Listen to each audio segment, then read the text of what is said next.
그 통곡을 하면서 나를 억울하게 했던 남편을 용서하려고 그러고 이웃을 용서하려고 그러고 그렇게 1시간 펑펑 울고 난 다음에 아버지 이 죄인을 용서해 달라고 그러고 그 사람을 용서한다고 1시간 울며 불며 하고 나면은 속이 좀 후련해져요.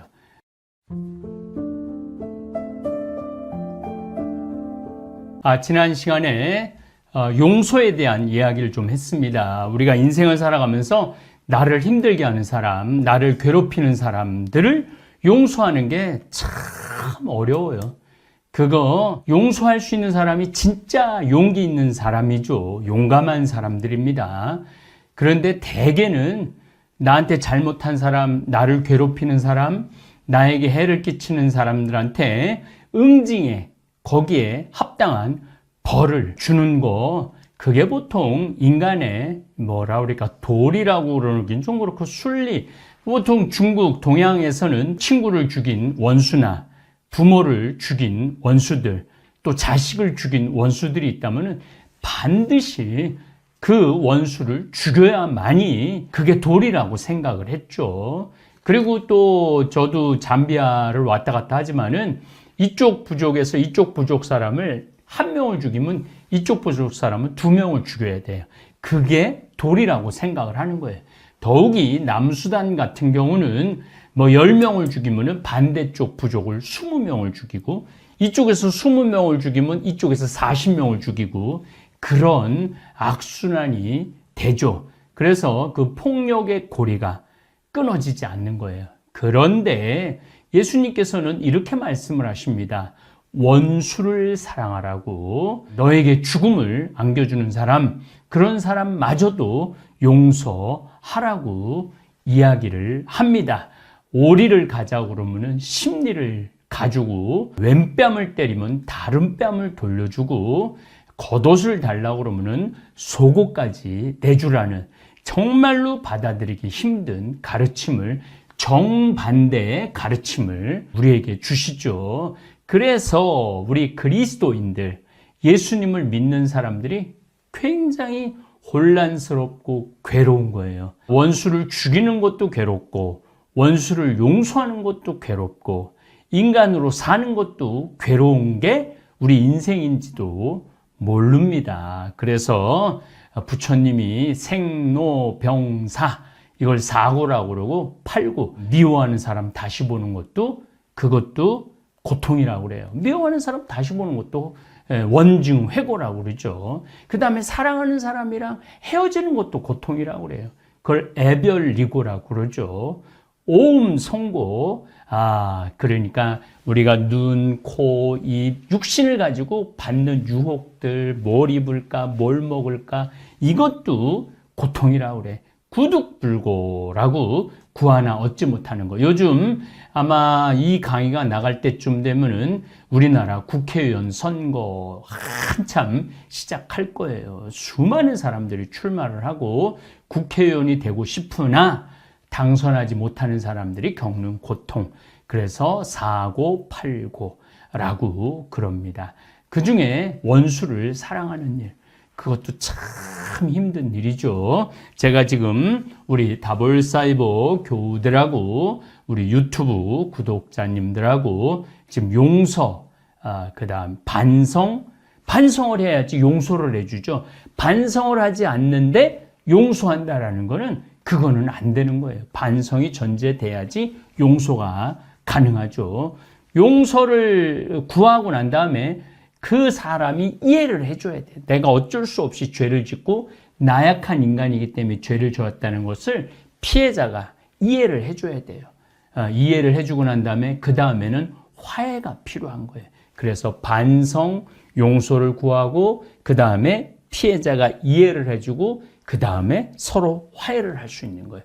화해를 하고 난 다음에 죄를 지은 사람은 보속의 생활을 해야 돼요. 보속의 생활이라는 게 뭐냐면은 내가 상대방의 자식을, 내가 미량이라는 얘기를 지금 계속 하고 있는데 준이라는 그 7살짜리 아이를 죽인 그 웅변학원 원장은 보속의 생활을 해야 돼요.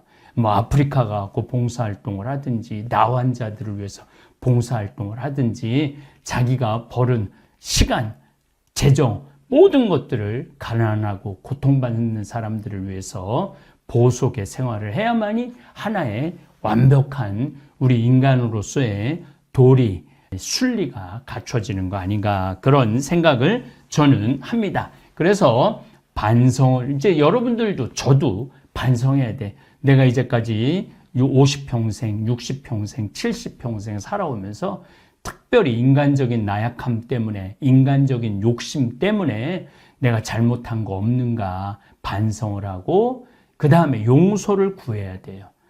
또 용서를 구하면은 또 상대 피해자는 용서를 해줘야 되는 숙제가 있죠. 용서를 할 때 참 평화를 누릴 수 있죠. 그러고 난 다음에 서로 이해를 구하고 난 다음에 또 화해를 하고 난 다음에 보속의 생활을 해야 돼요. 제가 뭐 세상에 이런 일인가라는 제가 요즘 아주 즐겨보는 거에 어떤 아주 재미난 장면을 봤어요.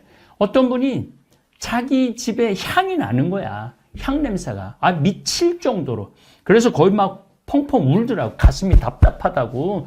아랫집에 무당이 있는지 향을 계속 피운다고. 그래갖고 막 정말 집에서 잠도 못 자고 울고 막 잠자리에서 비명을 지르고 그러는 분이 있었어요. 그래서 아래층에 내려가고 저 인간들이 향을 2시, 밤 11시, 12시, 새벽 2시에 피운다고. 그래갖고 이제 세상에 이런 일에 제보를 한 거죠. 그러니까 아래층에 가보니까 이 사람들은 향을 핀 적이 없어.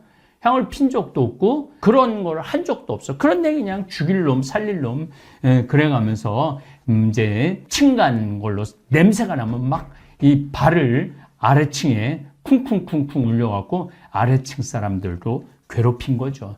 그래서 이제 세상에 이런 일이 순간포착인지 하여튼 거기서 카메라를 설치했어요. 그럴 때 향을 안 피는 거 아래층에서.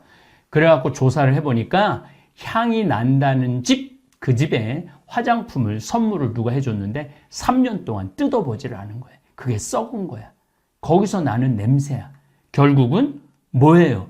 자기 집에서 나는 냄새인데 다른 사람한테 전가를 한 거죠. 그리고 이제 결국은 동네 전부 다 떡을 돌리고 용서를 청하는 장면을 보면서 참 밀양이라는 영화를 보면서도 많은 생각을 했지만 그 장면을 보면서도 어찌 보면은 우리가 오해를 통해서 나의 잘못을 통해서 나의 약점을 통해서도 우리가 세상을 미워하고 분노하고 증오하고 그러는 경우도 있는 것 같아요.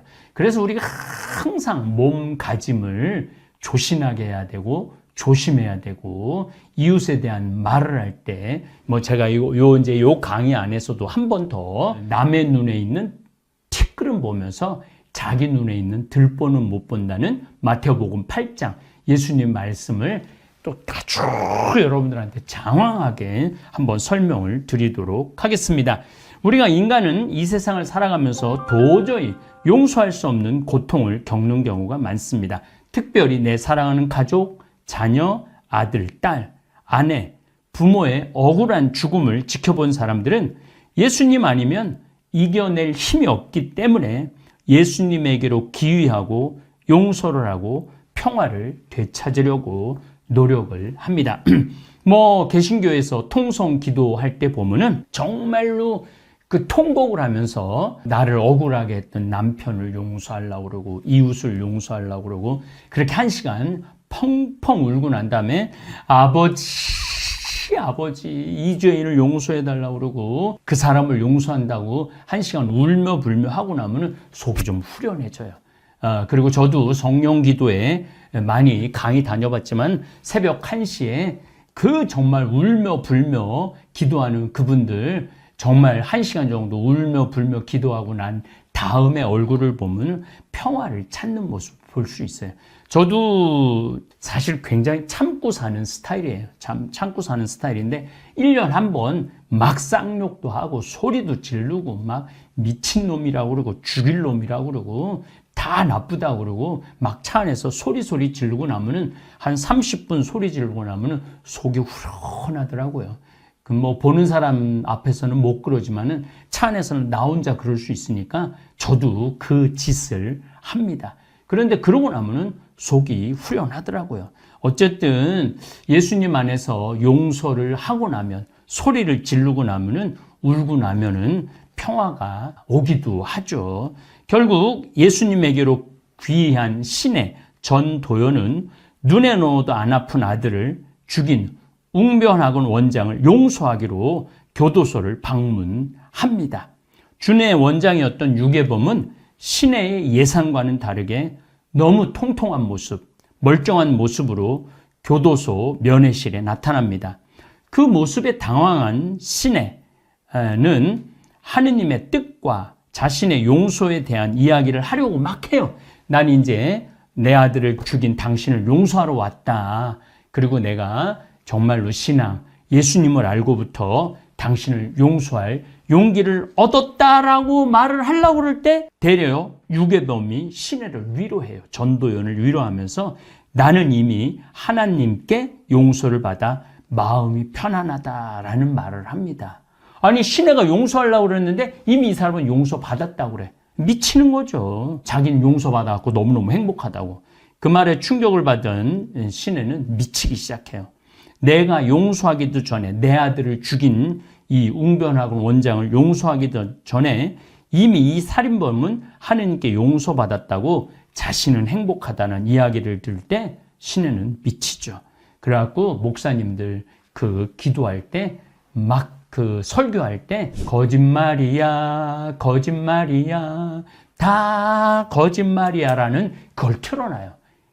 목사님들, 우리 신부들도 마찬가지죠. 뭐 용서하라고 그러고 예수님의 십자가를 생각하라고 그러고 원수를 사랑하라고 그러고 왼뺨을 맞으면 다른 뺨을 돌려대라고 그러고 참고 살아야 된다고 그러고 인내하고 살아야 된다는 거 신의 입장에선 다 전도연 입장에선 다 거짓말이라는 거죠. 나를 너무 괴롭혀 내 인생 자체가 엉망이 되었는데 그 못된 인간이 어른이 되어 너무 멀쩡하게 가정을 이루고 행복하게 살고 있는 모습을 보면 분노하게 됩니다. 이게 무슨 얘기냐면은 내가 중고등학교 때 나를 괴롭히던 아이가 있어. 그 남자아이가, 여자아이가 나를 너무너무 괴롭혔어. 그래서 나는 우울증에 걸리고 학교도 못 가고 공부도 못했어. 인생 전체가 다 날아갔어. 근데 나중에 나이를 먹어갖고 30, 40의 동층의 모임을 겨우겨우 오라고 해서 한번 갔는데 나를 괴롭히던 그놈이, 나를 괴롭히던 그년이 결혼해서 남편 잘 만나서 아내 잘 만나서 출세해서 자식 새끼 낳고 행복하게 웃는 모습을 볼 때 그 사람을 용서하기란 쉽지 않죠. 분노가 일어날 수밖에 없다는 이야기입니다.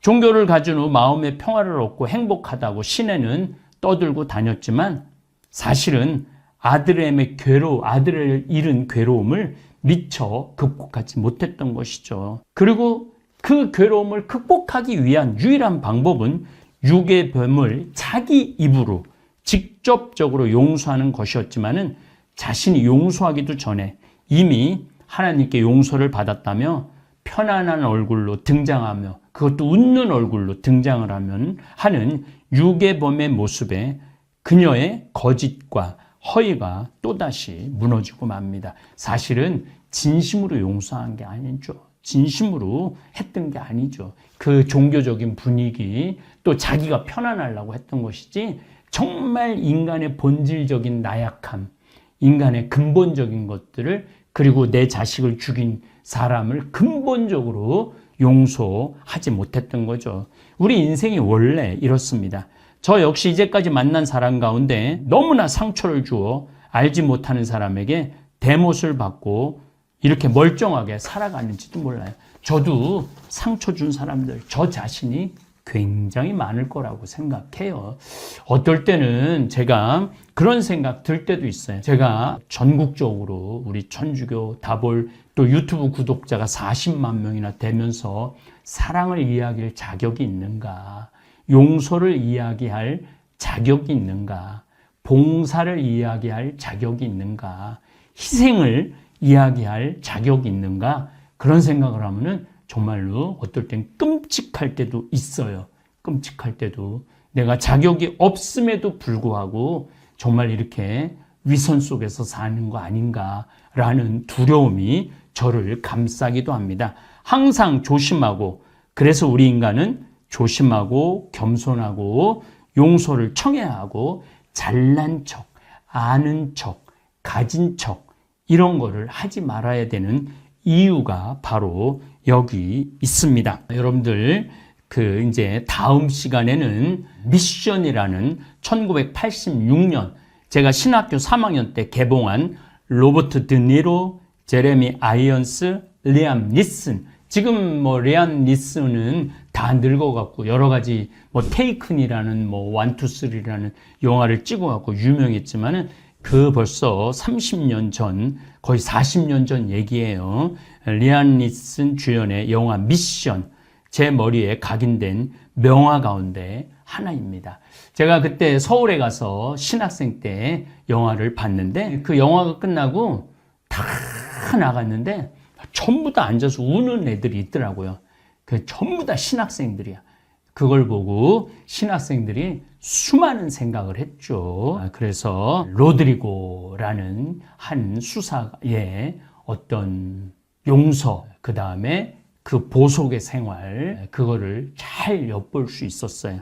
그리고 또 가브리엘 신부, 오보에라는 그 연주를 원주민들, 과라니족이라고 그러는데 그 따라라라란 그런 오보에 여러분들 그 물가에서 연주한 거 여러분들도 생각나실 겁니다. 나중에는 이 곡이 넬라 판타지아라는 곡으로 사라 브라이트만 이 노래를 불러갖고 유명하게 되죠. 그래서 다음 시간에는 제가 미션이라는 영화를 가지고 용서와 화해와 회개라는 이야기를 여러분들하고 나누고 싶습니다. 감사합니다.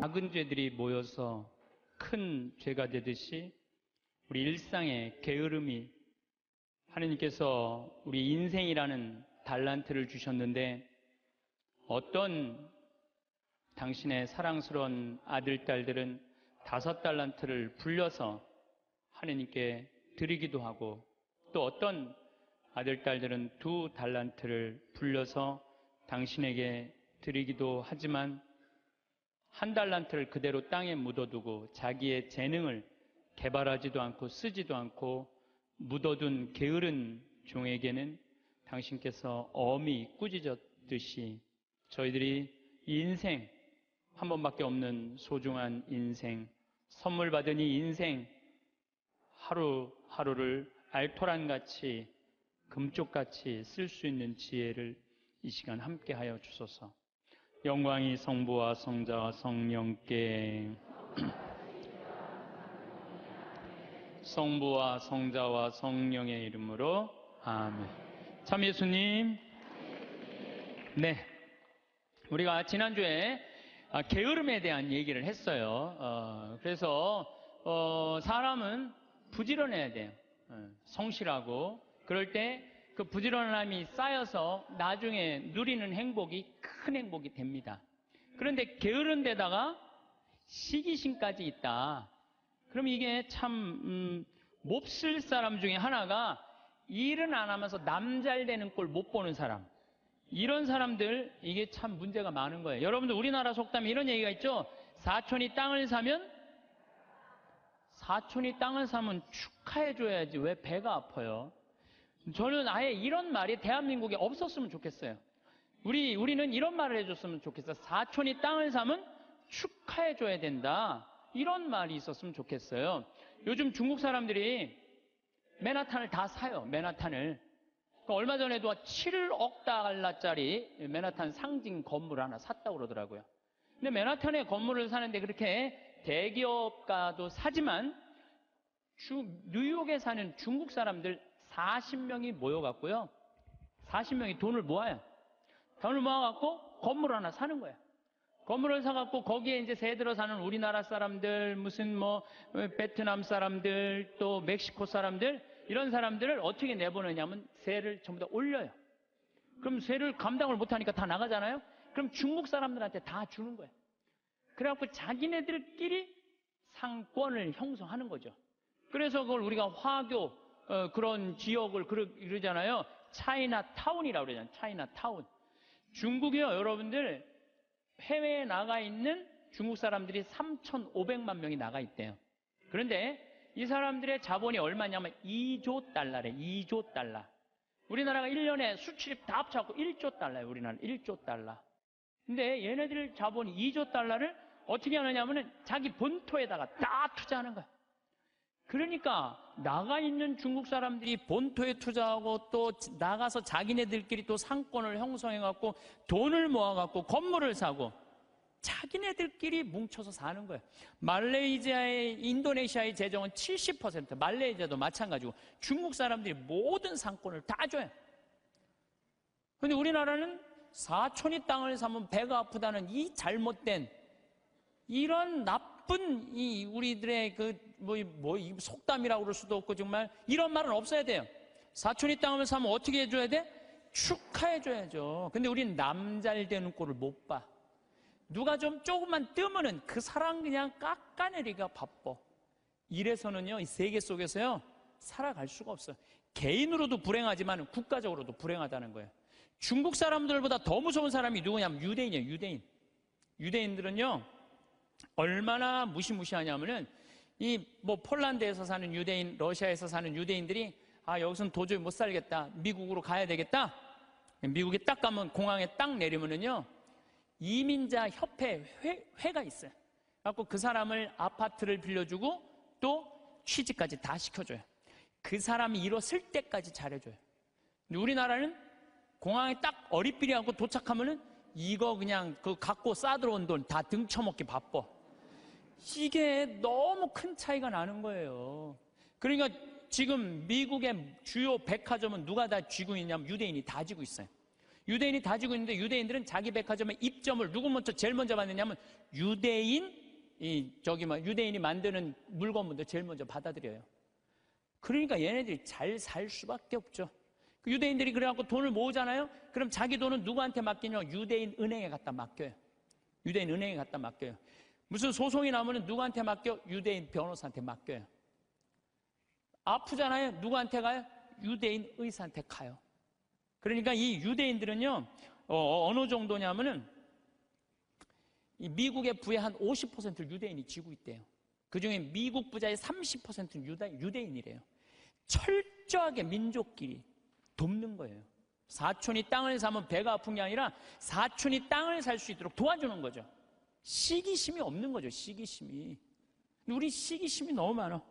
이 출애굽기 22장 24절에서 25절을 보면 너희가 나의 백성에게 너희 곁에 사는 가난한 이에게 돈을 꾸어 주었으면 그에게 채권자처럼 행세해서도 안 되고 이자를 물려서도 안 된다. 너희가 이웃의 겉옷을 담보로 잡았으면 해가 지기 전에 돌려주어야 한다. 이게 유대인들은요, 민족끼리는 서로 책임진다. 이게 철저해요.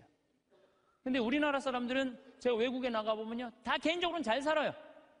근데 다 같이 모여갖고 건물 샀다는 얘기는 한 번도 들어본 적이 없어. 네. 우리가 이게 안 되는 거예요. 개인적으로는 특출나지만은 이게 서로 축복해주는 게 안 되는 거죠. 미국에 7대 영화사가 있는데 이 중에 6개가 유대인이에요. 6개가 파라마운트, MGM, 워너브라더스, 유니버설, 21세기 폭스, 다 유대인이 만든 영화사예요. 할리우드의 모든 건 디즈니, 월트 디즈니만 미국 사람 거예요. 근데 이 월트 디즈니도 CEO가 20년 동안 유대인이 하고 있어요. 그러니까 황금알을 낳는 건 다 유대인이 쥐고 있는 거야. 그러니까 얘네들이 영화에서 나오는 돈들, 배우도 유대인을 쓰고 무슨 시나리오 작가도 유대인을 쓰고 감독도 유대인이고 영화 배급사도 유대인이고, 그러니까 다 같이 사는 거예요.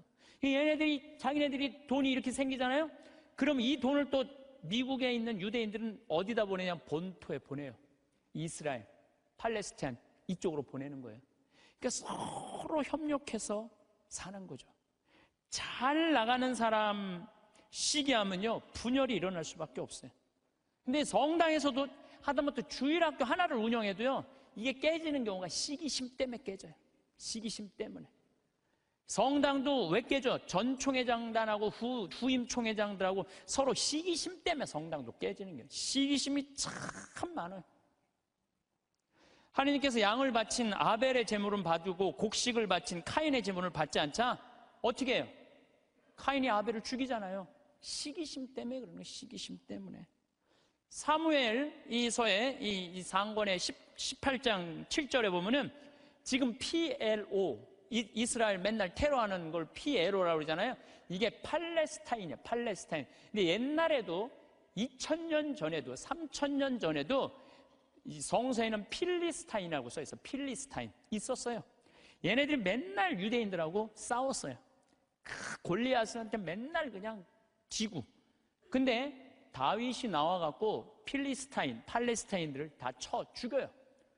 그래서 완전히 사울이 그냥 완전 왕권이 굉장히 강화가 돼요. 근데 다윗이 싹 들어오니까 이스라엘 처녀들이 속을 들고 춤을 추면서 이런 노래를 해요. 사울은 수천을 쳤고 다윗은 수만을 쳤네. 이 얘기를 듣고 사울이 살짝 미쳐요. 뭐가 생기냐면 시기심이 생기기 시작하는 거야. 그래서 다윗을 죽이려고 그래. 끊임없이 죽이려고 그래. 끊임없이 죽이려고 그러고 하다못해 딸 미가를 다윗한테 줘요. 사위야, 사위. 그런데도 죽이려고 그래요. 결국은 그 능력 있는 다윗은 사울 곁을 떠나요. 사울 곁을 떠나니까 사울이 훌륭한 장수를 잃어버렸잖아요. 훌륭한 장수를 잃어버린 필리스틴하고 싸우다가 마지막에 다 죽고 자기만 남아요. 어떻게 했겠어요? 스스로 자기 배를 칼로 자기 자살해요. 자살. 다윗을, 그 능력 있는 다윗을 자기 옆에 왕으로 데리고 있었다면, 시기심을 가지지 않고 데리고 있었다면 아마 사울은 이스라엘 처음으로 통일한 왕으로서의 그 대단한 명성을 누렸을 거야. 근데 그놈의 시기심 때문에 모든 걸 다 잃어버리는 거죠. 여러분들, 우리들 다 마찬가지예요. 여러분들 가만히 보면요, 뭐 때문에 우리가 깨지는, 교회 분열도 시기심 때문에 깨지는 거예요. 오죽했으면은 예수님께서 최후의 만찬 끝나고 제자들의 발을 씻겨주고 난 다음에 마지막 기도가 뭔지 알아요? 거룩하신 아버지, 아버지께서 저에게 주신 이름으로 이들을 지키시어 이들도 우리처럼 하나 되게 해주십시오. 예수님 마지막 기도도 뭐야? 분열이 일어나지 않고 하나가 되길 바라는, 하나를. 근데 성당에서 내가 주일학교 이렇게 보면은 한 20명, 30명 교사들이 있으면 내가 또 이뻐하는 교사가 있잖아요. 그 이뻐하는 교 한 명만 이뻐하면요, 나머지 한 15명, 20명 다 적이 돼버려. 딱 반으로 나눠줘요. 그래서 누구 이뻐할 수도 없어. 그놈의 시기심 때문에. 사랑도 못하는 거, 그놈의 시기심 때문에. 사랑도 못해, 사랑도. 사도 바울은 고린토전서 1장 10절에 교회 분열을 걱정하면서 이런 편지를 써요. 모두 합심하여 여러분 가운데 분열이 일어나지 않게 하십시오. 여러분이 저마다 나는 바오로 편이다, 나는 아폴로 편이다, 나는 계파 편이다, 나는 그리스도 편이다 하고 말한다는 것입니다. 그리스도가 갈라지셨다는 말입니까? 분열이 얼마나 심했으면 이런 말까지 했겠어요. 시기심으로 생긴 분열은요, 공동체를 망가뜨려요. 마음 안에 시기심이 있는 사람은요, 평화로울 수가 없어요. 뭐 여러분들 잘 알겠지만 이 영화 아마데우스의 모차르트하고 살리에르라고 그랬잖아. 살리에르가 너무 모차르트를 시기해갖고 마지막에 모차르트 막 계속 힘들게 작곡 이때까지 해야 된다 그러면서 그냥 거기에 그냥 막 모차르트가 막 해갖고 모차르트도 빨리 죽지만 살리에르도 결국은 정신분열로 정신병원에서 생을 마감을 해요. 그러니까 남을 축하해주는 사람은요, 복을 받는데요, 남 안 되게 시기하는 사람은요, 그만큼 고통을 겪는 거예요. 친구가 성공하거나 사회에 승진하면 축하해주는 넓은 아량이 있어야 돼요. 남 시기한다고 내가 행복한 게 아니에요. 남 부러워한다고 내가 행복한 게 아니에요. 나는요, 달리기를 정말로 못해요. 정말로 초등학교 뛰면 꼴등이야. 막 하고 뛰어도 꼴등이야. 얼마나 이놈들이 빠른지. 난 정말로 달리기를 못했어요. 초등학교 때. 그리고 나는 참 그림을 못 그렸어요. 제가 이렇게 뭐 옛날엔 그림의 필요성을 별로 몰랐는데, 뭐 외국에 다니고 뭐 미술관에 다니다 보면 막 뭐 얘네들이 막 고흐 막 이런 애들이 그림 그리는 거 보면요, 내 마음 안에서 막 예술혼이 막 불타요. 그래갖고 막 집에 와갖고 막 도화지도 사고 크레용도 사갖고 집에 와서 막 그림을 그려요. 동창 신부들 오면 내가 보여줘요. 이 그림 어떠냐? 그러면은 동창 신부들이 이구동성을 하는 얘기가 조카가 그린 거냐? 조카가. 난 내가 그린 건데. 한 7살 정도 애가 내 그림을 보고 안 웃는 사람이 한 명도 없었어요. 명작이지, 보고 웃는 거 보면은. 그런데 수준은 조카가 그린 그림이냐. 난 그림을 참 못 그려요. 또 나는 수학을 참 못해요. 중학교를 안 다녀서 그런지 전 중학교를 안 다니고 검정고시를 봤거든요. 그래서 수학을 못해요. 고등학교 올라가도 이해가 안 되더라고요. 지금 나는 그래서 지금 학교 다니면서 수업 시간에 자는 애들 다 느낌 아니까, 걔네들 느낌 아니까 이해가 돼요. 왜냐하면 이해가 돼야지 수업 도저히 알아듣지를 못하니까. 난 수학을 정말로 못했어요. 수학을. 근데 내가 맨날 나는 왜 달리기를 못하지? 나는 왜 이렇게 키가 조그마지? 나는 왜 수학을 못하지? 나는 왜 그림을 못 그리지? 맨날 이런다면 난 불행한 사람일 거예요. 나는 그런 걸 못 가졌지만 난 뭐가 좋아요? 목소리가 좋잖아요, 나는. 네, 목소리가 좋잖아요. 저는 제가 목소리 좋은 거 어렸을 때 어떻게 알았느냐면 애들이 막 발표할 땐 다 시끌시끌해요. 근데 내가 일어나고 발표하면 다 조용해요. 이게 귀가 확 들리나 봐요, 귀가. 그리고 제가 왜 목소리 좋은 줄 아느냐면은 사복을 입고 내가 음식점에 가서 음식을 시키면요, 많은 분들이 나한테 이렇게 물어요. 내가 사복을 입었으니까 내가 누군지 어떻게 알아요? 근데 내가 음식을 딱 시키면요, 저한테 딱 하는 말이 있어요. 혹시 성우시냐고. 그러니까 내가 생긴 게 잘생겨서 키가 커, 뭐가 있어. 딱 목소리만 듣고 혹시 성우시냐고. 그래서 수도 없이 들어요. 성우시냐는 얘기를 정말 많이 들어요. 그리고 내가 그 음향 박사님이 제 목소리를 분석을 해줬어요. 신부님 목소리는 톤이 높은데 굵대는 거예요. 톤이 높고 굵으면요, 똑같은 단어를 얘기해도 내 말은 귀에 꽂힌다는 거예요. 내 말을. 그러니까 내가 이렇게 평화방송에 이렇게 신부님들 나와서 쭉 강론하시잖아요. 수임들 강론하시잖아요. 강의하시잖아요. 내용을 들어보면 내가 받아 적을 정도로 내용이 좋아요.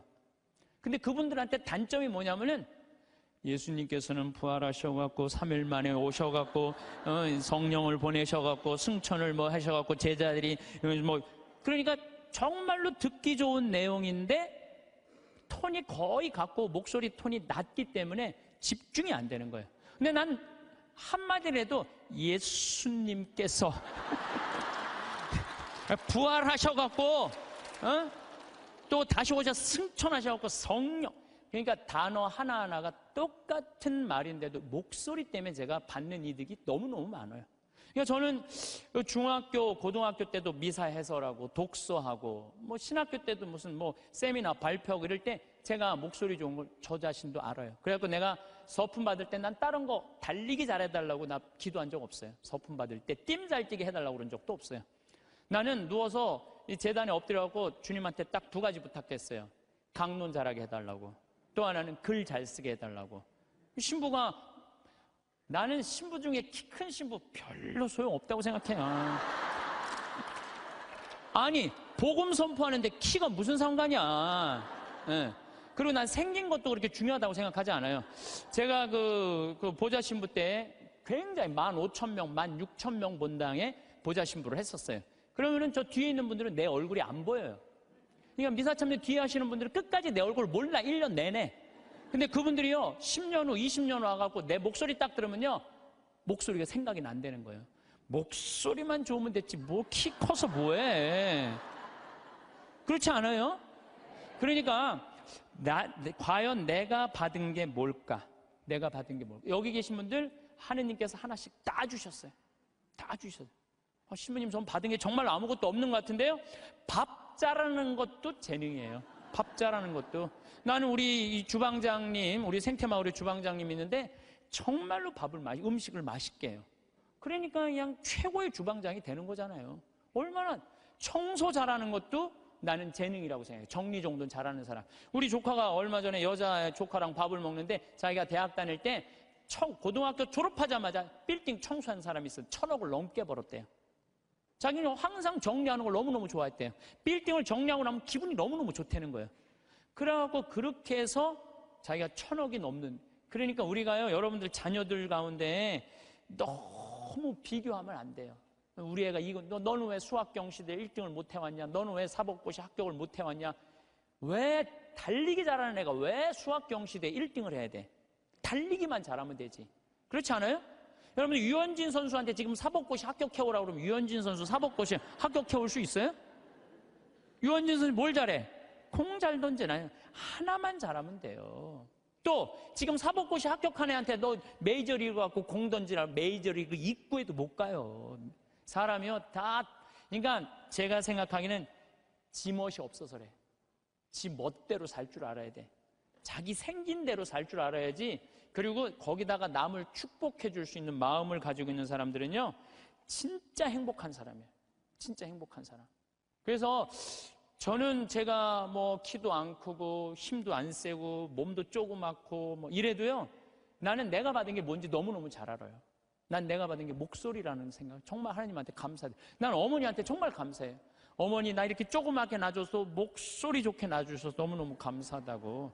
이 목소리 하나만 가지고도 뭐 기업체 강의 다니죠, 뭐 무슨 정부기관 강의 다니죠, 뭐 별군데 다 강의 다녀. 하다 아침마당에까지 와서 강의해 다녀. 아침마당에까지 생각을 해봐요. 이 목소리라는 게 내가 받은 하느님의 최고의 은혜라는 거죠. 저는 가끔 의사 선생님들이 주식 투자하다가 쫄딱 망하고 마지막에 자살하는 분들 가끔 봐요. 의사가 되는 게 쉬운 일이에요. 정말로 어려운 일이에요. 그 공부하려면 얼마나 힘들어요. 그러면은 그렇게 7년, 6년 동안 뼈가 빠지게 의사 공부했으면 의사만 하면 되지. 주식 투자는 왜? 그렇지 않아요? 그러니까 자기가 잘할 수 있는 걸 계속 하는 게 제일 중요한 거예요. 그런데 이상한 데다가 방향을 돌리면은요, 망하는 거예요. 뭐, 아까 잠깐 강의 들어오기 전에 보니까 어떤 영화 배우가 25년 동안 버는 거 쫄딱 망했대. 영화 배우는 연기만 잘하면 돼요. 다른 거 이상한 거 하다가 되게 망하는 게 자기가 잘할 수 있는 걸 안 해서 그래. 자기가. 그러니까 여러분들 자녀들 가운데서도 공부만 해야 된다는 거, 이 머릿속에 이거 빼세요. 공부 빼고는 나머지 다 잘하는 애들 많아요. 공부 빼고. 그런데 나머지 다 잘하는 건 그건 소용없어. 수학하고 영어만 잘하면 돼. 이게 대한민국의 불행에 제가 지난주에도 말씀드렸지만은 대한민국의 불행으로 가는 길이에요. 불행으로 가는 길이에요. 그래서 자기가 잘할 수 있는 일을 내가 포크레인 저 잘해요. 포크레인 정말 잘해요. 내가 뭐 하루 종일 포크레인 가지고 황토 집 질 때도 포크레인으로 지는 황토도 잘 개요. 근데 내가 포크레인 하면서 깨달은 게 뭐냐면 아침부터 밤 6시, 7시까지 하는데도 하나도 안 지겨워. 10시간을 여러분들 공부하라고 그래봐요. 나 아마 미칠 거예요. 10시간 공부하라고 그러면. 근데 포크레인을 10시간 하면 하나도 안 지겨워. 시간 가는지도 모르고. 일이라는 게요, 내가 재미가 있고 몸에 이렇게 탄력이 붙으면요, 일처럼 재미난 게 없어요. 그러니까 여러분들 자녀들 중에 혹시 몸은 튼튼한데 머리가 안 되는 애들은 생태마을에 한번 도전해 보세요. 예. 저는 우리 생태마을이 지금 여주도 나는 고등학교 졸업한 아이로 하고 싶어요. 여주도. 그리고 아프리카 자카란다도 그 농장도 고등학교 졸업한 아이들 파견하고 싶어요. 그 가끔 50살, 60살 되신 분들이 전화해. 거기 생태마을 취직하고 싶다고. 지금 우리 생태마을에 50살, 60살 천지야, 천지 지금. 예. 우리가 이 세대 교체가 필요한 거, 세대 교체가. 그래서 혹시 이 방송 듣고 나도 저기 가서 일할까? 50살 넘은 분들은 하지 마세요. 예. 예. 대신 누굴 보내? 자녀를 보내, 자녀. 몸은 튼튼하나 머리가 안 돌아가는 애들, 이런 애들 꼭 좀 보내주시기를 바라겠습니다. 여러분들, 남을 축복해주는 일은 참 즐거운 일이에요. 시기하지 않고 남을 축복해주는 건 참 즐거운 일이에요. 그래서 저는 우리 후배들이 막 강론자라고 이러면 너무 기분이 좋아요. 나 우리 생태마을에 이제 부관장 신부들이 3분이 이제 지금 왔다 갔는데, 저는 이제 강의는 내가 하지만 미사 강론은 부관장 신부님들이 되게 해요. 너무 강론을 잘하세요. 그러니까 사실 제가 강의하는 거에 많은 부분들은 부관장 신부들이 강론하는 걸 듣고 내가 그걸 갖고 여기서 하는 거예요. 그래서 내가 부관장 신부들한테 손을 꼭 잡고 너무 고마워. 나한테 이런 재료를 제공해줘서 너무너무 고마워. 참 이렇게 후배 신부들이 강론 잘하는 거 보면 기분이 너무 좋아요. 그것도 막 사목 잘하면은 막 박수 쳐주고 싶고. 그럼 내가 행복해요. 근데 저놈 새끼 봐라, 나보다 강론을 잘하네? 이때부터 불행해지는 거예요. 남을 내가 조금 능력이 모자라도 잘하는 사람을 이렇게 칭찬해 줄 때 나도 행복하고 너도 잘 살고 나도 잘 사는 거야. 중국 애들이 지금 본토는 뭐 하느님 안 믿어갖고 엉망이지만 나가 있는 중국 사람들은 대단하거든. 유대인은 말할 것도 없고, 유대인들은 말할 것도 없고. 나는 우리나라가요, 사촌이 땅을 사면 축하해 준다. 아예 사촌이 땅을 사면 배가 아프다. 이 말 아예 없었으면 좋겠어. 오늘 이후부터 우리는 아예 사촌이 땅을 샀어? 그래. 축하해주는 그런 문화가 난 이루어졌으면 참 좋을 것 같아요. 그런데 생각을 해봐요. 시기심이 게으른 놈이 시기심까지 있어. 게으른데 남 욕이나 하고 앉아 있어. 매력이 있을 것 같아요? 없을 것 같아요? 매력이 없어요. 부지런한데 남 칭찬까지 할 줄 알아. 이 사람 매력 있어요? 없어요? 매력이 있어요. 매력이 있을 수밖에 없어요. 그런데 우리가 또 나쁜 건 판단하는 것. 어떤 판단? 부정적인 판단이에요. 부정적인 판단. 예수님은 마태복음 7장 1절에 이런 말씀을 하세요. 남을 심판하지 마라. 그래야 너희도 심판받지 않는다. 이야, 내가 남을 심판하면은요, 하느님도 나를 심판을 해요. 근데 나이가 남을 심판하지 않으면 하느님께서 나를 심판하지 않아요. 아주 쉬운 거잖아요. 근데 왜 우리가 남을 심판을 하냔 말이에요. 너는 어찌하여 형제의 눈 속에 있는 티는 보면서 내 눈 속에 있는 들보는 깨닫지 못하느냐. 저는 이게 평생의 내 숙제였어요. 남의 눈에 있는 티끌을 볼 것이냐, 내 눈에 있는 들보를 볼 것이냐. 여러분들은 이 대한민국에 보면은요, 남의 티끌은 기가 막히게 끄집어내. 남의 티끌은. 근데 우리는 어떻게 해? 자기 눈에 있는 들보는 안 보는 거야. 텔레비전을 보면은요, 이 세상에 다 죽일 놈만 있는 것 같아. 죽일 놈만. 다 때려 죽일 놈만 대한민국에 사는 것 같아. 그래요? 대한민국이 그렇게 막 때려 죽일 놈만 살아요? 저는요, 얼마 전에 내가 좋아하는 우리 최경남 신부가 또 해준 얘기예요. 자기가 조용필 저 콘서트를 갔다 왔대요. 감동받았대요. 너무너무 정말로 프로페셔널이 저거구나. 우리 신부들도 저런 마음으로 사목을 하면은 정말로 사목이 잘 될 거란 얘기를 하면서 나한테 기가 막힌 얘기를 해주더라고요. 조용필 씨가 1982년 비련이라는 못 찾겠다 꾀꼬리 4집, 이 4집을 냈는데 비련이라는 그 노래가 있대요. 그런데 시골 병원에 지적장애아가 8년 동안 14살짜리 먹은 여자애가 울지도 않고 웃지도 않는 거야. 그런데 얘가 비련이라는 노래를 듣고 울기 시작하는 거야. 14살짜리가 막 울더래요. 그러니까 병원에서 난리가 난 거죠. 8년 동안 웃지도 않고 울지도 않던 애가 비련이라는 노래가 눈물을 쫙 흘리니까. 그러니까 부모도 미치죠. 내 애가 감정 표현하니까 얼마나 행복하겠어요. 그래갖고 그 병원에서 연락을 한 거예요. 조용필 씨한테. 제발 우리 병원에 한 번만 와갖고 야, 손 한 번만 잡아줘라. 손 잡아주고 노래까지 해주면 더할 나위 없지만 손이라도 잡아줘라. 했는데 그때 조용필 씨가 1982년 4집 못 찾겠다 꾀꼬리 할 때 캬바레에 가서 노래 한 곡 하면 3천만 원을 받았대요. 지금 돈으로. 근데 보통 하루에 3-4번씩 나갔대요. 그러니까 그 매니저가 무슨 소리냐, 지금 하루에 1억씩 버는 사람인데 그 시골까지 위약금 물 수 있느냐? 꿈도 꾸지 마라. 전화를 끊었대요. 근데 조용필 씨가 이렇게 바깥에서 뜨면 무슨 얘기냐? 그랬더니 매니저가 아니 저기 뭐 어떤 지적장애 여자아이가 당신 비련이라는 노래를 듣고 막 눈물을 흘리다고 병원에 한번 초대를 한다는데 아니 이제 바빠 죽겠는데 거기를 어떻게 하느냐? 그랬더니 오늘 공연이 몇 개냐고 그랬더니 뭐 4개라고 그랬더니 그거 다 취소해라. 내 위약금 내가 물겠다. 가자 그 병원에 차 대라. 그랬더니 조용필 씨가 차를 타고 그 시골까지 쫙 간 거예요.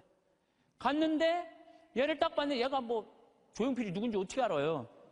보고 가만히 있는 거야. 근데 조용필 씨가요 대단한 사람이 그 14살짜리 여자의 손을 잡고 비련이라는 노래를 부르는 거예요. 기도하는 사랑의 손길로 탁 이렇게 노래를 쫙 그냥 오빠 막 그러잖아요 여러분들. 그러니까 얘가 또 눈물을 쫙 흘리는 거야. 그러니까 그냥 이 병원이 감동이죠, 감동.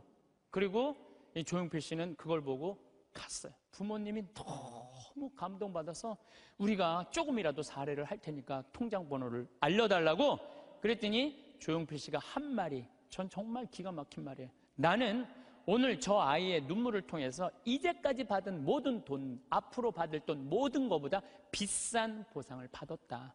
그러니까 나한테 돈 벌 생각하지 말아라. 탁 갔다는 거예요. 그게 1982년 얘기예요.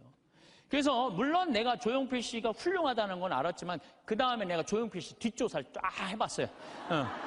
뒷조사를 해봤더니 자기 부인이 세상을 떠났을 때도 23억인가 4억이나 되는 돈을요 다 어려운 사람을 위해서 다 기증하고, 그 다음에 소아 백혈병 걸린 아이 한 500명 수술비를 다 대주고, 지금도 1년에 몇 억씩 어려운 아이들을 위해서 내놓는다는 거예요. 그러니까 우리가 이 세상을 보면서 다 나쁜 놈들만 있는 게 아니에요. 우리가 참 훌륭한 사람들이 많아요. 요즘 저는 김장호 씨, 독도, 참 여러분들 이거 대단한 가수 하나가 대단한 일을 하는 거예요. 지금 독도 뭐 100억 모은다 그러잖아요. 저도 이제 동참 꼭 하고 싶어요. 여러분들 일본 애들은요 자기네 나라에서 살고 싶지 않은 애들이에요. 2011년 3월 11일 후쿠시마 지진이 일어났지. 원자력 발전소, 원자탄 폭탄 터진 거예요. 그것 때문에 지금도 방사능 때문에 고생하고 있죠. 태풍은 그냥 일본에 다 가서 지금 아직도 10월 30일인데 아직도 무슨 프란치스코 뭐 이거 태풍 다 살고 싶지 않은 거예요. 1905년에 일본 애들이 우리나라를 어떻게 돌아왔는지, 독도는 우리 땅, 그리고 우리나라 먹은 거예요. 지금도 독도는 우리 땅이라고 자기네들 이번에 뭐 외교 홈페이지에 하잖아요. 한국 먹고 싶다는 거예요. 그러니까 대놓고 얘기하는 거, 대놓고. 근데 이 정치인도 기업인도 못하는 가수 한 사람이 얼마나 대단해요. 이 세상은요 나쁜 놈만 있는 게 아니에요. 정말로 멋있는 사람들이 많아. 근데 우리는 판단을, 어떤 판단을, 부정적인 판단하는 거예요. 그 부정적인 판단 때문에 잘못된 판단으로 이어지는 경우가 너무 많다는 거예요. 조조가 동탁을 죽이려고 그래요. 한 왕실을 자꾸 동탁이 쥐고 흔들으니까, 그러니까 조조가 죽이려고 그러다가 들켜요 동탁한테. 왜냐하면 동탁이 무술이 너무 뛰어나거든요. 도망을 가기 시작해요. 진궁이랑 장우수랑 막 도망을 가는데 동탁이 전국에다 방을 붙인 거예요. 조조 잡아오면 엄청난 벼슬과 상을 내리겠다고. 그러니까 조조는 마음 편안하게 쉬지를 못한 거죠. 산속으로 굶으려가면서 그냥 여기저기 피신을 하다가 아버지 조승 아버지 친구 여백사라는 집에 이제 숨어들기 시작해요. 근데 여백사가 이 조조를 너무 반갑게 맞아주는 거예요. 야, 너 그동안 고생했으니까 우리 집 와서 편안하게 쉬라고. 내가 방 따뜻하게 해줄 테니까 편안하게 쉬라고. 근데 우리 집에 음식을 준비할 테니까, 근데 문제는 우리 집에 술이 없다. 내가 고을에 가고 술을 받아올 테니 너는 쉬고 있어라. 그리고 이제 여백사는 이제 고을로 술 받으러 나간 거예요. 근데 이 의심 많은 조조는 혹시 고을에 가서 나 고발하러 간 거 아닌가 의심하기 시작해요. 의심을 막 하는데, 그러니까 이제 집을 염탐을 하는 거야. 근데 부엌 문이 이렇게 닫혀져 있는데 부엌에서 칼 가는 소리가 들리는 거야. 칼 가는 소리가. 근데 집안 식구들이 이런 말을 하는 거예요. 큰 놈부터 잡을까 작은 놈부터 잡을까. 아니 조조는 조그매고 진궁은 컸거든요. 이것들 봐라. 여백사는 나를 고발하러 가고 저것들은 나를 죽이려고 그러네. 그래갖고 문을 박차고 들어가고 여백사의 식구, 부인, 자식 9명을 다 죽여요. 칼로 다 죽이고, 혹시 어디 숨어있는 거 없나 하고 뒷곁문을 딱 열었는데 뒷곁에 돼지가 큰 거하고 조금 거 2마리가 묶여져 있는 거야. 그러니까 이 식구들은 큰 돼지를 먼저 잡을까 작은 돼지를 먼저 잡을까 이렇게 말한 건데, 조조는 어떻게 들은 거예요? 큰 놈을 먼저 잡을까 자기를 잡는 줄 알고 죽인 거죠. 자기의 잘못된 판단 때문에 그렇다는 거예요. 여러분들 우리가 정말 판단이 다 옳아요? 여러분들? 그래갖고 조조가 막 도망을 가요. 도망을 가는데 술을 받아서 기분 좋게 오는 조승을 길에서 여백사를 만나요. 그 자리에서 죽여요 조조가. 왜? 한 번 잘못한 걸 덮기 위해서는 더 큰 거짓말을 하고 더 큰 잘못을 저지르는 거예요. 그래서 여기 계신 여러분들은 정말로 내 눈에 있는 뭘 봐야 돼? 들보를 볼 생각을 해요. 남의 눈에 있는 티끌 꺼낼 생각하지 말고.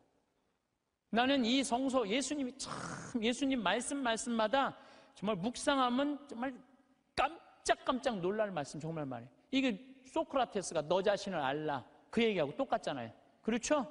그 다음에 이 공자의 제자 증자가 성인 1일 3성, 1일 성인지도 1일 3성, 오신 자기 일을 3번 반성하라고 그러잖아요. 그러니까 우리가요, 신앙인들은요, 남 잘못 캐내는 사람이 아니에요. 신앙인들은 누구 잘못 캐내는 사람이야? 내 잘못 캐내는 사람이야. 내 잘못을 캐내갖고 나를 똑바로 세우는 게 신앙이냐. 근데 자기 자신이 어떤지도 모르고 남만 특히 성당 다니면 활동하면은 자기 모습은 안 보이고 누구만 보여? 남만 보이잖아. 누구는 어쩌고 누구는 어쩌고 레디오 단장은 어떻고 꾸리아 단장은 어떻고 저건 어떻고 막 남욕만 디립다 하잖아요. 근데 남욕할 시간 있으면 누구 들여다봐? 자기 들여다. 이 부처님 제자 넷이서 장인들끼리 토론했어. 야, 인생 살아가면서 제일 괴로운 게 뭐냐? 그랬더니 한 제자가 사랑이다, 사랑. 얼마나 사랑 때문에 우리가 고통을 많이 겪어요. 우리가 이 세상을 살면서. 남녀 문제 수도 없는 갈등의 원인이잖아요. 그랬더니 옆에 있던 제자가 아니다. 사랑보다 더 고는 건 배고픔이다. 그렇죠. 배고픔의 고통. 이거 정말 힘든 거죠. 오죽하면은 대학 교수가 그 돈 몇 푼 받아보겠다고 교수 자리까지 올라가기가 얼마나 힘들어. 그런데 부정 입학, 그 몇백만 원 받아갖고 부정 입학하고 교수 자리 쩔러나가고. 이게 배고픔의 고통 때문에 배고픔. 그냥 먹어도 배고픈 게 이게 인간의 욕심이 인간의 욕심. 그랬더니 또 한 제자가 아니다. 그것보다 더 무서운 거 분노다. 분노. 화가 자기 화를 조절하지 못하는 거. 이건 저도 동의해요. 사실 저도 인생 살다 보면은 내가 싸운 게 한순간 무너지는 게 뭐냐면 분노 때문에 그래요. 분노. 그랬더니 또 한 제자가 아니다. 그거보다도 더 슬픈 건 죽음에 대한 공포다. 맞죠. 우리 인간이 모든. 그랬더니 그게 다 됐더니 부처님이 하시는 말씀이 아니다. 그것보다 더 슬프고 고통스러운 거는 자기 자신이 누구인지 모른 채 살다가 죽는 거다. 내가 어디서 와갖고 어디로 가는지, 내가 뭘 하는지, 내가 어떻게 살면서 행복한지 아무것도 모르고 그냥 쫓는 게 뭔지도 모르고 그러고 살다가 죽는 게, 저는 부처님 말씀에 저도 동의해요. 예수님, 남의 눈에 있는 티끌볼 생각하지 말고 자기 눈에 있는 들뽑을 생각을 해라고. 그래서 여러분들 항상 우리가 판단을 할 때 부정적인 판단을 할 거냐 긍정적인 판단을 할 거냐, 이게 아주 중요해요. 근데 요즘 텔레비전을 보면은 여러분들 우리나라 텔레비전 뉴스 보면 한심해 안 한심해요? 한심하죠? 정치인들 정말로 내가 지난번에 생명을 살리는 말씀에도 얘기했지만 진짜 서로 진짜 지금까지도 한심해요. 조금만 정말로 한심해요. 그러니까 그냥 어떤 또 국회의원은 이놈의 나라를 그냥 뒤집어 엎어갖고 북한한테 그냥 줘버려야 된다. 이렇게 말하는 사람들도 있고. 근데 여러분들 우리나라가 그렇게 한심한 나라일까요? 저는요, 5,000년 역사상, 우리나라가 5,000년 역사상 지금처럼 잘 먹고 잘 사는 적은 없어요. 5,000년 역사상. 고려시대 우리 원나라 조공 바쳤어요. 고려시대 때 원나라한테 조공만 바쳤어요? 왕자도 다 보냈어요. 조선시대는 명나라, 청나라 다 조공 바치고 다 왕자들 다 보내고 소현세자 이런 사람 다 가 있는 거 다. 그리고 그냥 청나라 끝나고 나니까 그 다음에 누구한테 나라 뺏겼어요? 일본한테 나라 뺏겼어요. 1,000년 이상을 통일국가 다 나눠줘서 싸우고, 지금도 나눠져 있지만 그렇게 우리나라 역사가 질곡의 역사를 갖고 있어요. 그런데 이 5,000년 역사상 지금처럼 우리나라가 강성했던 적은 없어요. 우리나라가 경제 규모가요 1조 달러야. 무역 규모가 세계 8위, 경제 규모는 세계 15위예요. 근데 일본은 6조 달러야, 무역 규모가. 중국이 8조 달러, 미국이 14조 달러야. 그러니까 우리가 사실은 참 우리나라도 피곤한 나라야. 양쪽에 너무 센 놈들이 있는 거예요. 중국하고 일본하고. 근데 중국하고 일본이 경제 규모가 일본이 6조 달러, 중국이 8조 달러예요. 우린 1조 달러밖에 안 돼. 근데 그전에는 1조 달러도 안 됐어. 그러니까 참 조공 바치고 살았던 거죠. 그런데도 또 전 세계에서 일본 놈하고 중국 놈 무시하는 것도 대한민국 사람밖에 없어요, 또. 근데 제 생각엔 그래요. 제 생각에는 그래도 5,000년 역사를 보면 지금처럼 우리가 잘 살고 잘 먹고 잘 사는 적이 없어요. 여러분들, 우리나라 차 잘 만들어요. 차 잘 만들어요. 제가 지난 9월 달에 미국 뉴욕의 자살방지 협회에 가서 강의를 갔다 왔는데, 초청한 회장님이 차를 이번에 싹 바꿨대요. 워낙 돈이 많은 분이라 에쿠스, 볼보, BMW, 렉서스 5대를 다 바꿨대요. 근데 그 중에 제일 마음에 드는 게 에쿠스래요. 나한테 정말 그런 말을 하면서 한국이 차 브랜드가 떨어져서 그렇지 한국 차 잘 만든다고. 그것도 40년 만에. 남들은 100년, 120년 됐는데 40년 만에 이렇게 쫓아온 것에 대해서 자기는 에쿠스를 타고 다니면서 너무너무 자랑스럽다는 거예요. 그런데 대한민국 차를 누가 제일 무시하느냐? 대한민국 놈들이 제일 무시해요. 이게 부정적인 시각으로 바라보는 거, 부정적. 텔레비전 잘 만들고. 그렇잖아요. 또 휴대폰 잘 만들고. 제가 이 휴대폰도 뭐 아이폰 막 나오고 난리 칠 때 제가 그랬어요. 앞으로 내가 우리나라 휴대폰을 봐서는 전 세계 시장 1위를 할 거다. 제가 4, 5년 전에 내가 방송 때도 얘기했어요. 지금 1위 하잖아요. 정말로 잘 만들어요. 에어컨 잘 만들고 냉장고 잘 만들고. 그러면은 좀 긍정적으로 봐야 될 거 아니야. 긍정적으로. 근데 막 온 세상에 떠도는 얘기는 곧 망할 것 같은 얘기를 아니 오죽하면 요즘 달러 떨어져 갖고 지금 주식을 뭐 40일인가 50일째 우리나라 주식만 산대잖아요. 우리나라만 우리를 무시하는 거예요. 이러면 안 된다는 거예요, 여러분들. 제가 개인적인 판단도 문제가 있지만은 국가 전체의 분위기도 부정적인 생각. 나는 요즘 이렇게 텔레비전을 보면 진짜 좀 죄송한 얘기지만은 언제 나라에서 늙었다고 용돈 준 적이 언제 있어요? 5,000년 역사상. 요즘 준대잖아, 요즘. 어? 아니, 늙었다고 나라에서 용돈 준대잖아. 65세 넘었다고. 그러지 않아요? 근데 여러분들 이거 언제부터 줬어요? 10년 전부터 줬어요, 용돈. 54,000원, 5만원 주기 시작하고 지금 94,000원, 95,000원이 지금 내년 7월 달부터는 20만원 준다는 거예요. 물론 100% 다 주면 좋지만 상위 30%는 안 주고 하위 70%는 준다는 거 20만원. 여러분들 자식이 다달이 20만원씩 줘요? 자식도 안 주는 용돈 준대잖아, 나라가.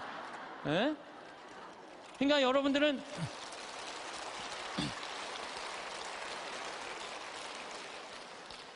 여러분들은 자식이 잘 되길 바라지 말고 누가 잘 되길 바라? 나라가 잘 되길 바래.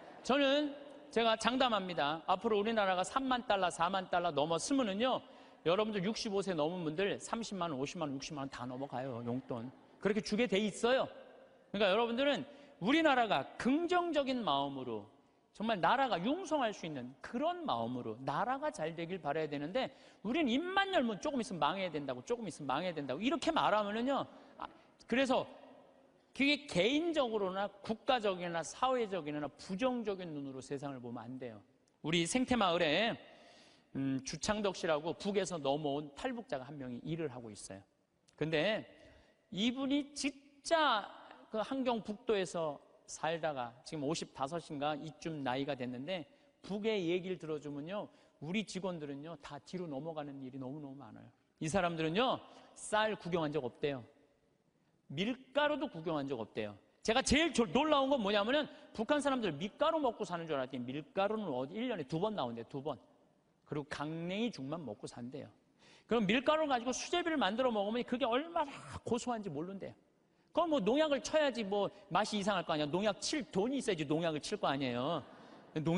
그러니까 안진뱅이 아마 밀보리로 아마 하는 것 같아요. 그 수제비 먹으면 그렇게 맛있다는 거예요. 근데 그 1년에 딱 2번 먹는다는 거. 나머지는 전부 강냉이 죽을 먹는데, 나머지는 전부. 그런데 우리 이제 생태마을에서 이제 가지튀김을 하면은, 우리는 가지튀김하면 밀가루 살짝 묻혀갖고 튀기잖아요. 그래갖고 그걸 나가면요, 그 가지를 들고 주방에 들어가요. 그 탈북자가. 그 주방장한테 따져요. 밀가루 요것밖에 왜 안 묻히느냐고. 내가 밀가루 먹고 싶어서 북에서 넘어왔는데 왜 밀가루를 요것 조금밖에 안 묻히느냐고. 슬픈 얘기예요. 슬픈 얘기예요. 북한은요 수도 없이 굶어 죽어. 내가 지금 북한 이야기라는 책을 읽고 있는데 거기서 하는 얘기가 그거예요. 95년, 96년, 97년에 죽을 때 북한 사람 그때 제일 많이 굶어 죽었거든요. 그나마 농장에서 일하는 사람 먹고 살았대요. 탄광에서 일하는 사람 다 죽었대요. 근데 굶어 죽으면요 다 새카매 갖고 죽는데, 못 먹을 때. 근데 자기가 식당에서 일을 하는데 탄광촌에 배정을 받아서 하는데 한 10명이 새카매 갖고 다 쭈그리고 앉아있더래요. 저 사람들은 왜 일도 안 하고 쭈그리고 앉아있는지, 왜 이렇게 다 새카마냐 그러니까 다 굶어 죽어 있는 거라고. 지금 10몇 명이 그대로 앉아서 그 자리에서.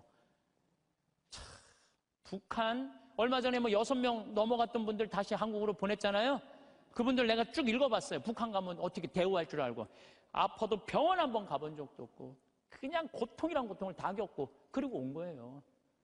그러니까 나는 북한 무슨 김일성 주체사상 찬양 이해가 안 가요. 물론 내가 제일 화가 나는 건 하느님을 믿을 수 없다는 나라, 그런 나라에 대해서 제일 가슴이 아프고 슬프지만은, 그런데 무슨 북한을 찬양을 하고 그래요.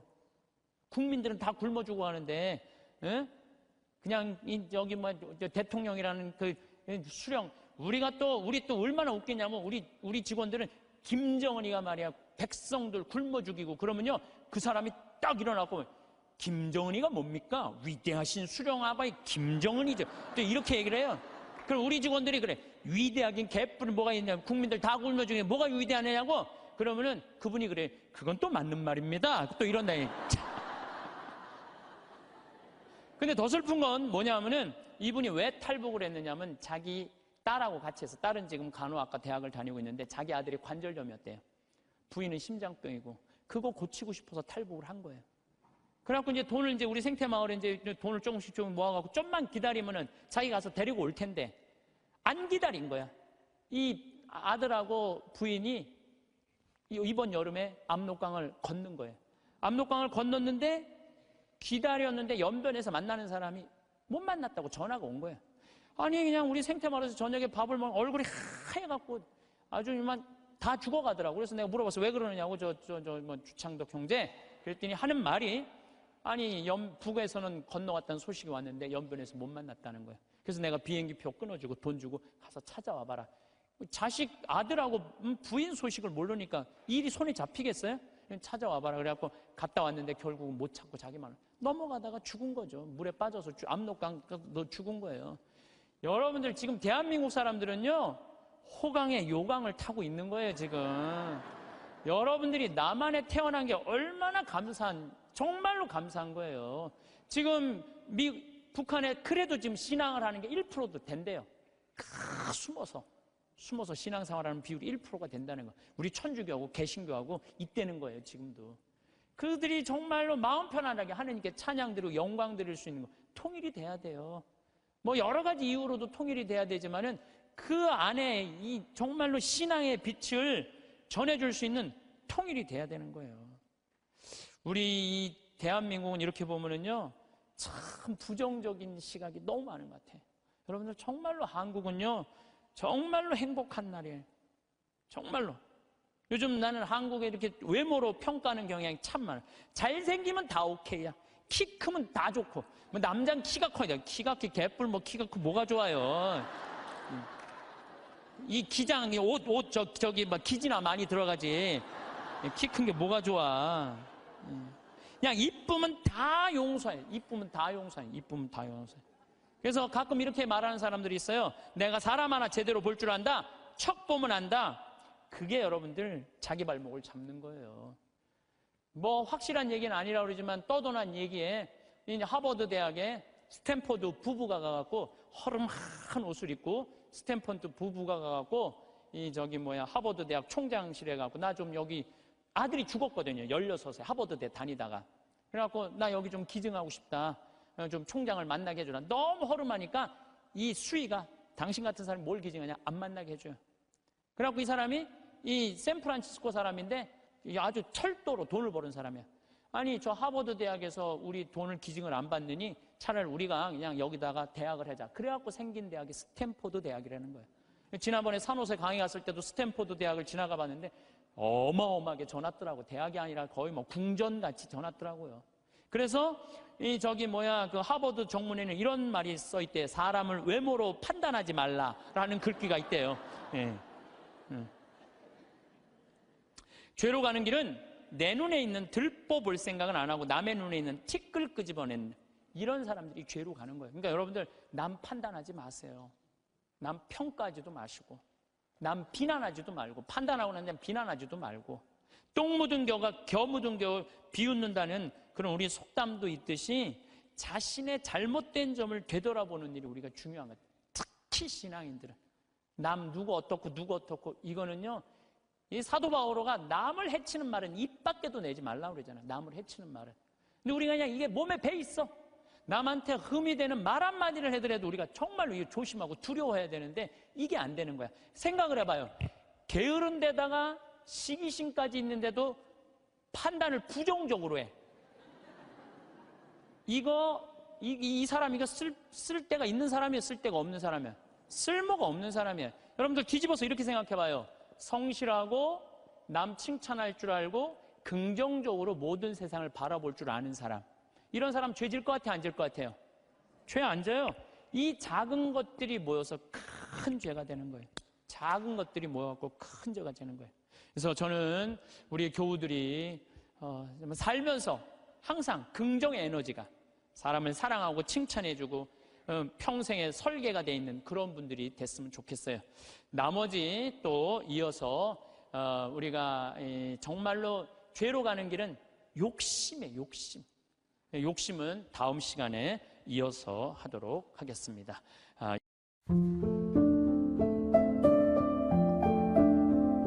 가끔 우리 주변에는 설명하기 어려운 태도를 보이는 사람들이 있습니다. 이들은 친절함에도 불구하고 욕을 하고 빌려준 돈도 갚지 않으면서 요구가 많을 뿐더러 당신이 아무 피해도 주지 않고 착하게 살고 있음에도 불구하고 이유 없이 질투하며 싫어할 때가 있죠. 심지어 이런 사람들은 면전에서 불쾌한 티를 내기도 하고 뒤로는 은근히 자극하거나 돌려 말하며 기분을 상하게 만듭니다. 정말로 이런 사람들 때문에 내가 무엇을 잘못했는지 고민하며 괴로워질 때가 있습니다. 만약 정말로 내가 잘못했다면 사과하고 고치려고 노력할 텐데 생각해 보아도 그런 게 없다면 이는 더욱 답답한 일이겠죠. 그저 나는 내 인생을 살아가고 있을 뿐인데 왜 누군가는 시기와 질투를 하며 나를 미워하는 걸까요? 아무 죄도 없는 나로서는 이러한 상황이 매우 부당하게 느껴질 수 있습니다. 좋은 관계를 만들기 위해 더 겸손하게 행동하고 친절하게 대해도 재수 없다는 반응을 받을 때 실망감은 말로 표현하기 어렵습니다. 착하고 열심히 살고 있는데도 불구하고 이유 없는 질투나 미움을 받는다면 무시하려고 해도 마음이 상할 수밖에 없습니다. 이런 사람을 주변에 계속 두게 되면 정신 건강이 나빠질 수도 있습니다. 따라서 이런 사람들과는 어떻게 대처하는 것이 올바른 방법인지 고민이 필요합니다. 결국 자신을 위해 어떻게 행동할지 선택하는 것은 당신의 몫입니다. 주변 사람들의 부정적인 영향으로부터 자신을 보호하는 방법을 찾는 것이 중요하며 이는 결코 쉬운 일이 아니죠. 하지만 자신을 사랑하고 존중하는 것에서 시작해야 합니다. 항상 자신을 우선시하고 자신의 정서적 안녕을 보호하는 것이 가장 중요합니다. 그래서 오늘은 이런 사람이 질투하는 이유와 특징 그리고 대처법에 대해 알아보겠습니다. 첫째, 나에게 열등감을 느낀다. 질투, 이 유치할 정도로 단순한 감정은 때때로 열등감이나 모욕감이라는 더 깊은 느낌에서 비롯됩니다. 이런 감정의 복합체는 상대가 성공하는 모습을 보며 불편함을 느끼게 하죠. 예를 들어 누군가가 새 집으로 이사를 가거나 인생에서 큰 성취를 이루었을 때 이들은 단순히 운이 좋았다고 치부하며 시기와 질투를 표출합니다. 이는 종종 축하해야 할 순간에도 기분 나쁘게 말하는 태도로 드러나기도 합니다. 반면 그 사람이 어려움을 겪거나 실패하는 모습을 보면 이들의 태도는 완전히 달라집니다. 얼굴에는 미소가 번지고 목소리는 커지며 갑자기 따뜻하고 친근한 모습으로 변화합니다. 이러한 변화는 상대방이 자신보다 성공적이라고 생각되지 않을 때 특히 두드러지죠. 질투는 자신이 생각하기에 도달 가능하고 경쟁할 수 있는 수준의 사람들에게만 나타납니다. 특히 자신과 비슷하거나 더 못하다고 여겨지는 사람이 성공적으로 상승하는 모습을 보면 그들은 큰 모욕감을 느끼고 이를 받아들이지 못합니다. 이런 사람들의 감정 표현 방식은 종종 유치하게 느껴질 수 있습니다. 자신보다 성공적인 사람을 끌어내리려는 시도는 질투라는 감정으로 표현되며 이는 그들의 행동과 태도에 분명히 드러납니다. 이렇게 감정이 표현되는 것을 보며 우리는 그들의 내면적 갈등과 싸움을 엿볼 수 있습니다. 이러한 감정의 노출은 단지 감정적 반응일 뿐만 아니라 그들의 인격적 도전이기도 합니다. 둘째, 본인보다 잘 나가지만 만만해 보인다. 사람들은 종종 질투와 같은 부정적인 감정을 쉽게 드러내지 않습니다. 특히 그 대상이 만만하게 보이는 사람일 경우에는 더욱 그렇죠. 어떤 이들은 강해 보이는 상대에게는 질투를 감추면서도 만만해 보이고 자신의 감정을 잘 받아줄 것 같은 사람에게는 이 감정을 솔직히 드러내기도 합니다. 특히 이러한 태도는 상대방을 배려하고 관계를 유지하려 노력하는 순하고 착한 사람들에게 가장 많이 나타납니다. 이런 사람들은 왜 이렇게 행동할까요? 그 이유는 자존심과 자아 때문입니다. 만약 그들이 만만해 보이는 사람이 조금이라도 뛰어난 점을 가지고 있다고 느끼면 그 사람을 깎아내리고 싶어하는 충동을 느낍니다.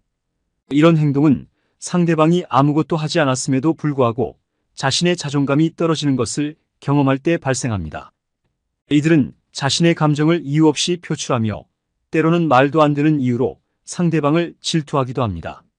이런 상황에서 중요한 것은 이러한 부정적인 감정을 가진 사람들을 어떻게 대해야 하는가입니다. 단순히 그들의 질투를 받아들이고 그것에 휘둘리지 않으며 자신의 감정과 정신적 건강을 우선시하는 태도가 필요합니다.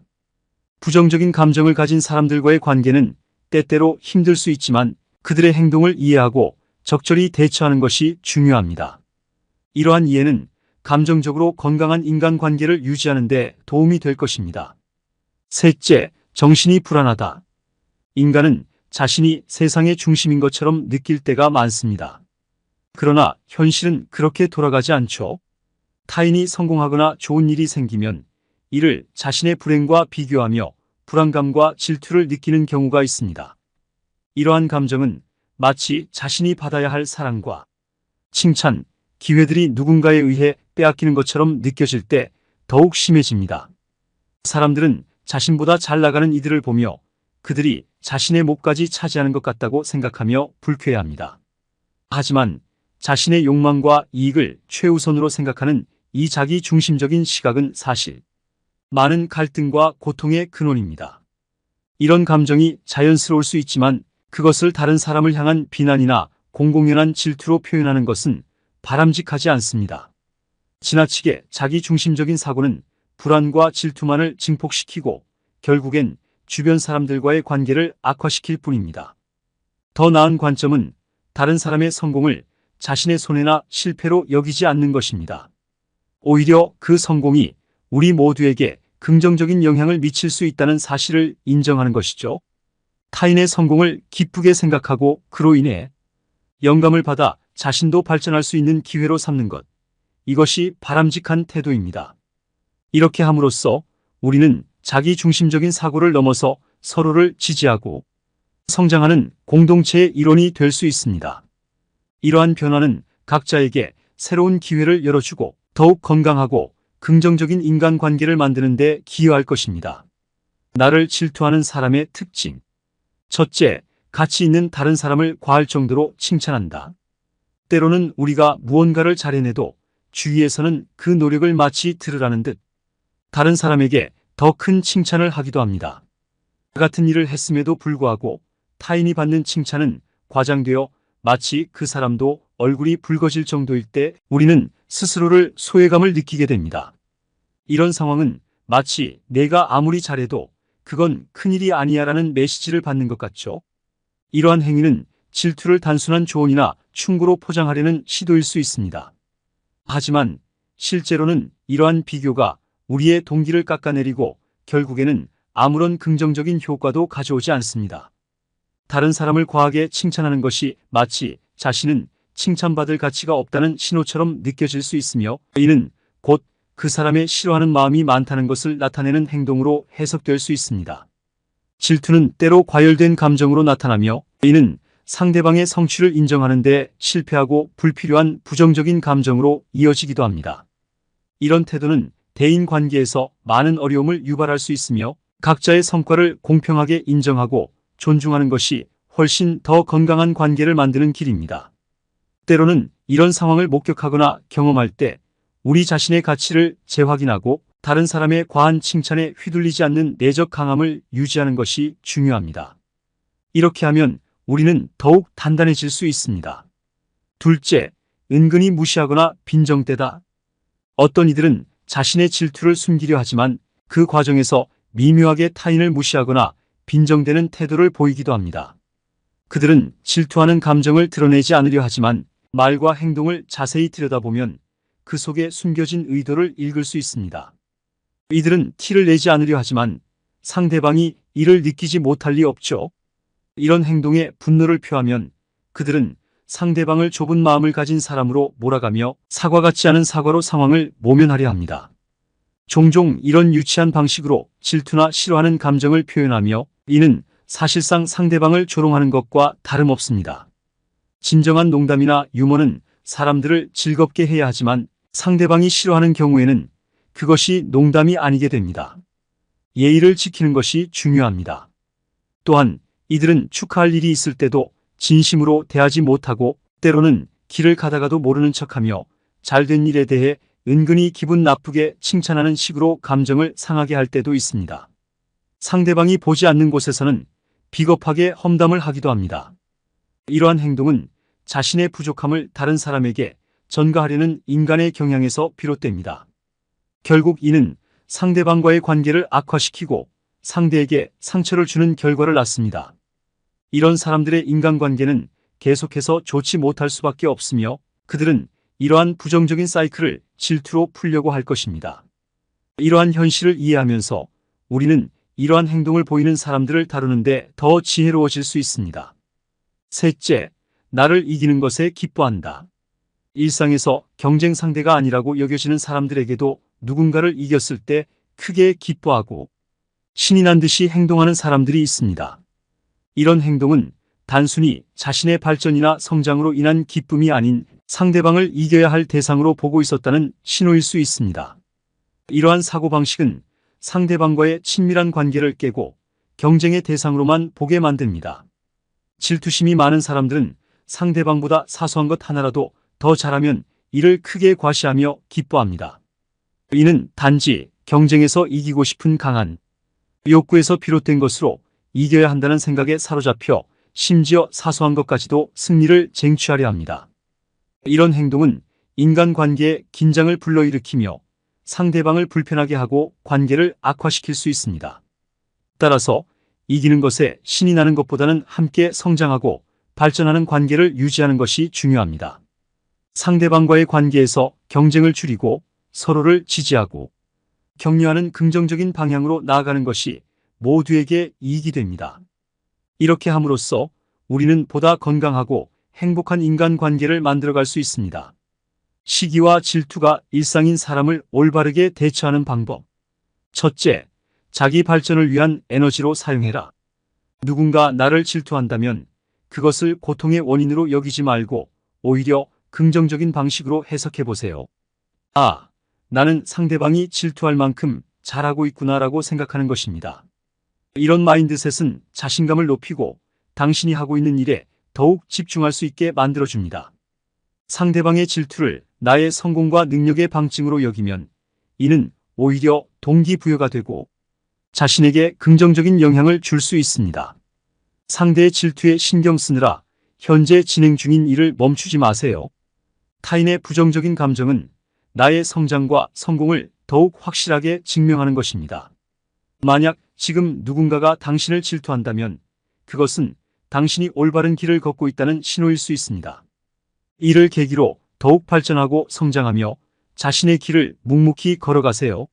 상대에게 당신이 만만한 상대가 아니라는 것을 보여주는 것이 중요합니다.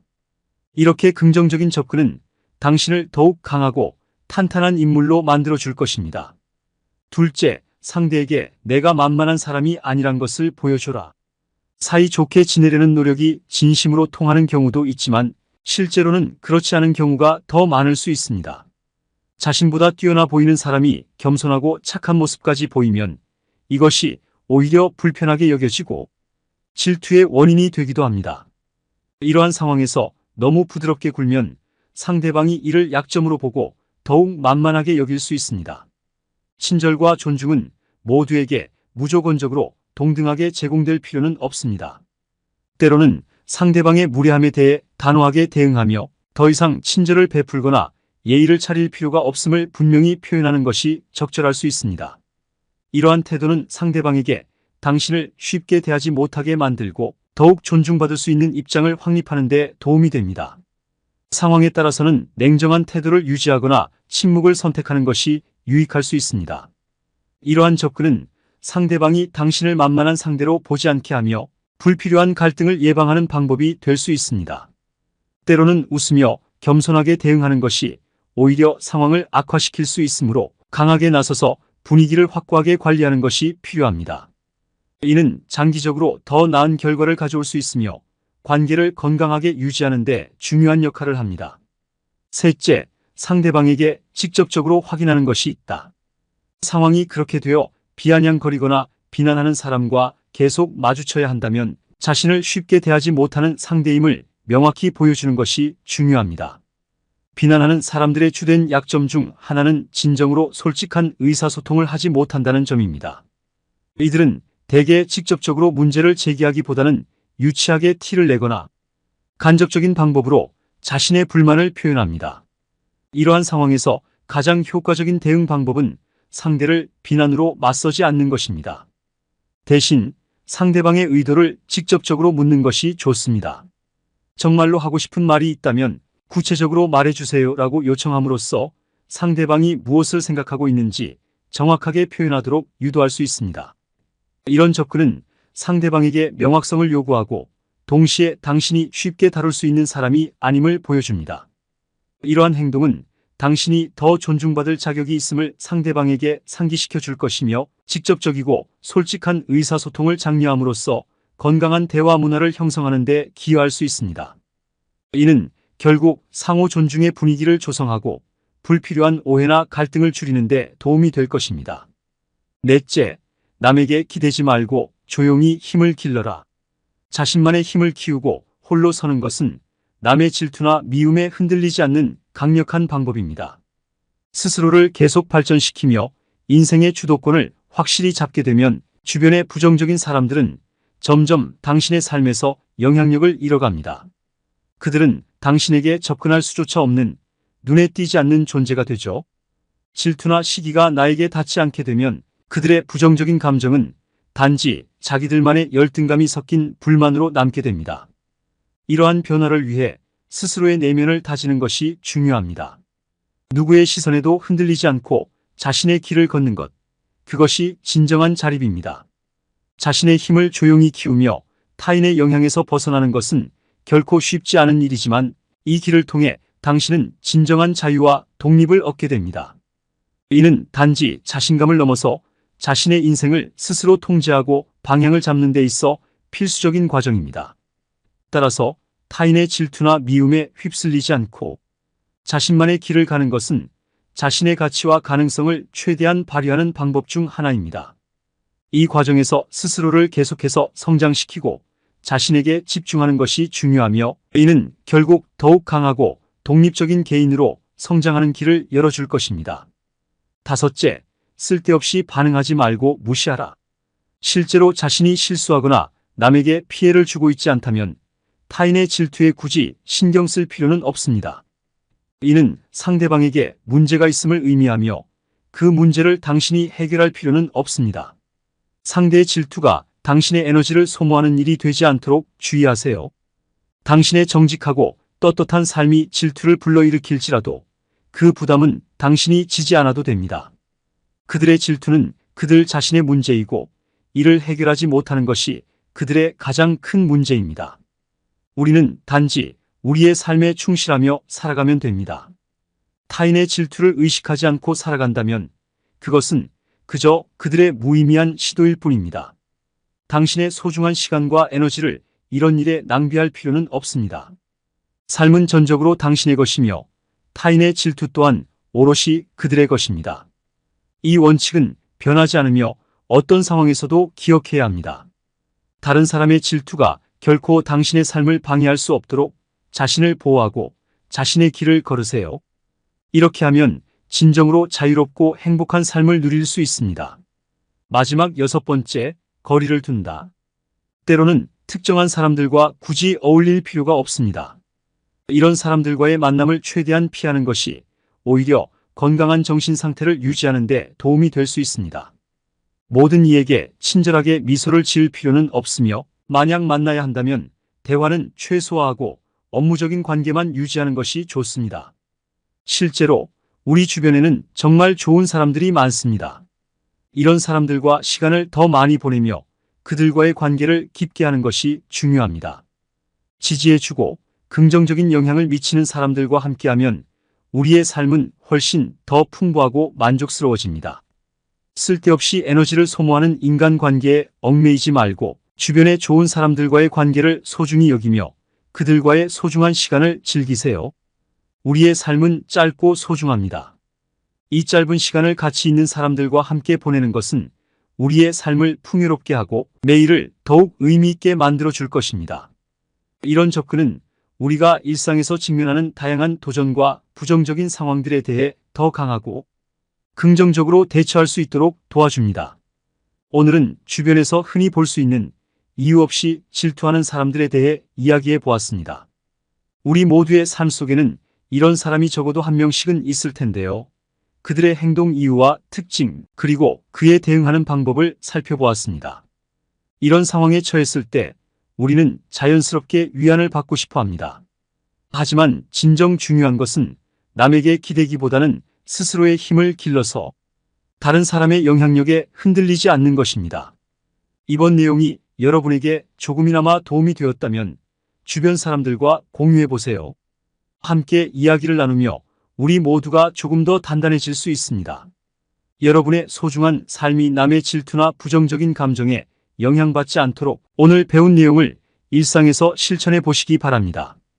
감사합니다.